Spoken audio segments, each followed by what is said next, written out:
Becoming a blended family can be a joyful but sometimes challenging experience. So, senior editor of Family Circle magazine, Betty Wong, has some advice on how to merge two families harmoniously. Who's having one with cheese? Go.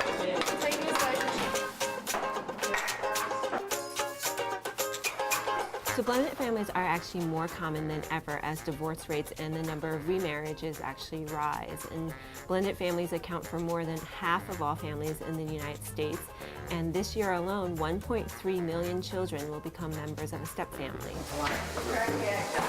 I'm Susan Wright. I'm the mother of a blended family, ages 15 to 20. Some of the issues that we were faced with, I think, were that, having young children in an intact family is difficult, but when you go through a divorce, it's substantially more difficult.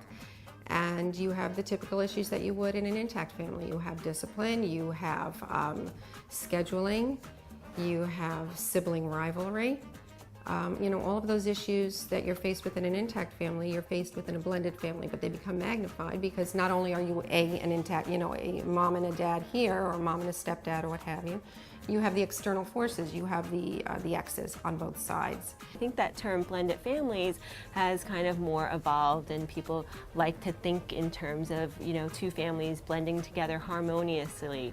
But, in reality, there's no such thing as kind of one big, human form of a smoothie. We had to remain unified and sort of pass that down to the children.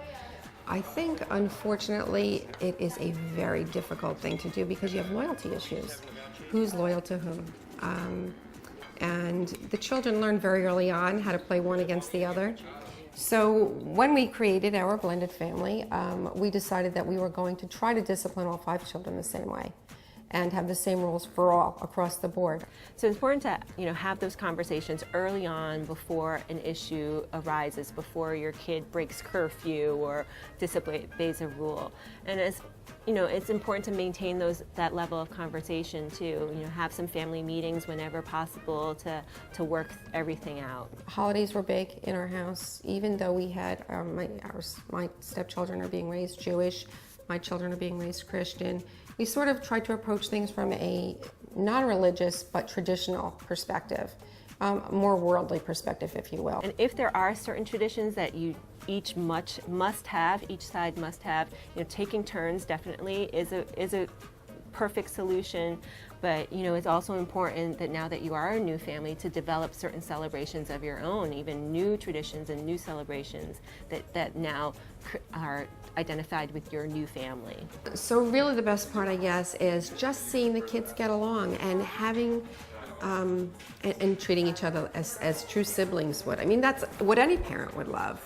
And I think that, to watch that happen and to watch my stepson make my son laugh uncontrollably to the point where he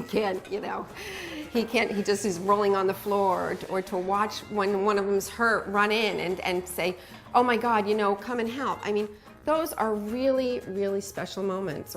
It's natural for kids to fight. Even, all siblings will have some conflict at one point or another. So it's, probably even more common for step siblings to also have some conflict.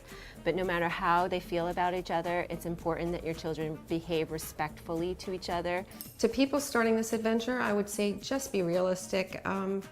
If you have everyone on board and you're fortunate enough to have that, I think that you will be successful. So not every blended family is going to be exactly like the Brady Bunch and get along 100% of the time. But if you add into the blend a bit of humor, flexibility, and planning, there are ways to make your family much more harmonious and happy.